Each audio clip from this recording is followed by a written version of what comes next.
بسم الله الرحمن الرحيم نحمده ونصلي ونسلم على رسوله الكريم أما بعد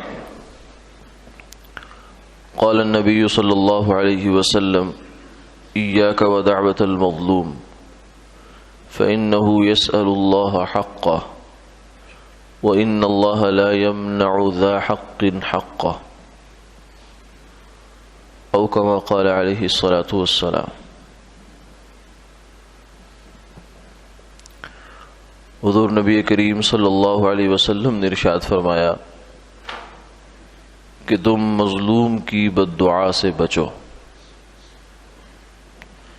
کیونکہ وہ اللہ سے اپنا حق طلب کرتا ہے اور اللہ کسی حق والے کا حق رکھتے نہیں۔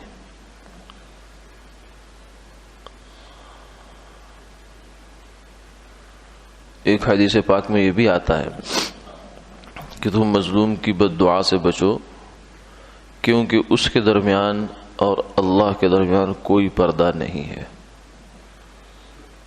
چاہے وہ کافر ہی ہو۔ تو اس لیے مظلوم ہونا یہ کوئی دنیا کے اعتبار سے تو خسارے کی بات ہے، نقصان ہے، بہت جذبات کا نقصان ہوتا ہے، مال کا ہے، جان کا نقصان ہوتا ہے، لیکن آخرت کے اعتبار سے اور نتیجے کے اعتبار سے ظالم خسارے میں ہے۔ مظلوم کے لیے تو ظلم، اگر وہ ایمان والا ہے تو جنت کا دھکا ہے، ظالم اس کو اپنے خیال میں تو ختم کرتا ہے، مارتا ہے، لیکن اللہ کے ہاں اس کا مقام پتہ نہیں کہاں سے کہاں پہنچ جاتا ہے۔ اگر وہ دنیا سے ہاتھ دھو بھی بیٹھتا ہے جان سے تو وہ سیدھا جنت میں جاتا ہے، اللہ اس کی شہادت کی موت عطا فرماتے ہیں، اور دنیا کی زندگی آج نہیں تو کل تو ختم ہونی تھی، تو لیکن اللہ نے اس کے لیے آگے دروازے کھول دی۔ جیسے سورہ یاسین کے اندر ایک واقعہ آتا ہے کہ دو پیغمبر تشریف لائے کسی بستی میں، تو لوگوں نے ان کو جھٹلا دیا کہ تم جھوٹ بولتے ہو، لیکن ایک آدمی حبیب نجار، اس کے دل میں اللہ نے یہ بات ڈالی کہ یہ لوگ سچے ہیں، بھلے مانس لوگ ہیں۔ اس نے جا کر اپنی قوم سے کہا کہ اتبعوا من لا يسألكم اجرا وهم مهتدون، کہ یہ تو تم سے کچھ مانگتے نہیں ہیں، خیر کی بات تمہیں بتا رہے ہیں، ان کی بات مان لو۔ تو انہوں نے کیا کیا، انہوں نے ان پر ٹوٹ پڑے اور ان کو شہید کر دیا۔ تو انہوں نے اسی وقت کہا شہید ہوتے ہوئے، یا لیت قومی بما یعلمون بما غفر لی ربی وجعلنی من المکرمین۔ انہوں نے کہا کاش میری قوم کو پتہ چل جائے کہ وہ کیا کر رہے ہیں اور اللہ نے مجھے اس کے بدلے میں کیا عطا فرمایا۔ ایک تو میری فوراً بخشش ہو گئی، یعنی پتہ نہیں ماضی کیسا تھا ان کا، کفر کی حالت میں تھے، لیکن ایک منٹ میں سب سے پہلے تو بخشش کا پروانہ ملا، وجعلنی من المکرمین، اور پھر اللہ نے مجھے اعزاز عطا فرمایا۔ اب اکرام کی نوعیت کیا ہوگی یہ اللہ ہی جانتے ہیں، وہ جانتے تھے، لیکن ان کے جو الفاظ ہیں اس سے پتہ چلتا ہے کہ بہت بہت بڑا ان کو اللہ نے مقام عطا فرمایا۔ تو اس لیے مظلوم اگر دنیا سے جا رہا ہے ایمان کی حالت میں تو وہ تو خسارے میں نہیں ہے، وہ تو فائدہ لے گیا اپنا، لیکن جو ظالم ہے اصل خسارہ اس کے لیے ہے۔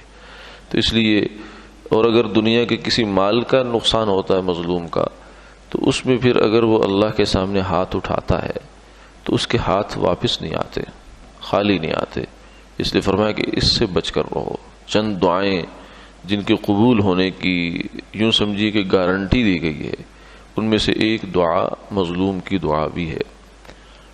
کیوں؟ اس لیے کہ فرمایا کہ اللہ سے اپنا حق مانگتا ہے، یعنی بالکل حق پر ہوتا ہے، یہ مظلوم حق پر ہوتا ہے اور ظالم ناحق ہوتا ہے۔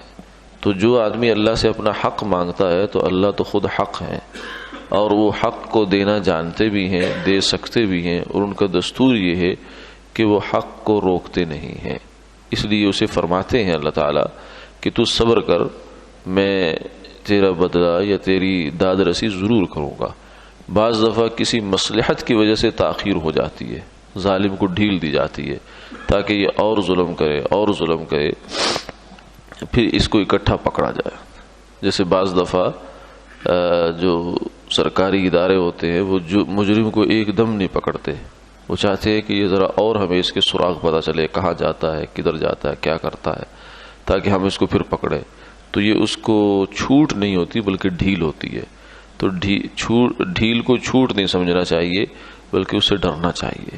جب انسان کہیں ظلم اس سے ہو جائے اور اس کی فوراً پکڑ نہ آئے تو یہ نہ سمجھے کہ میری جان چھوٹ گئی، میں کسی کے ریکارڈ میں نہیں آیا، نوٹ میں نہیں آیا، نہیں، بلکہ وَلَا تَحْسَبَنَّ اللَّهَ غَافِلًا عَمَّا يَعْمَلُ الظَّالِمُونَ، اللہ کو ظالموں کے عمل سے غافل ہرگز نہ جان، گمان بھی نہ کر کہ اللہ غافل ہے.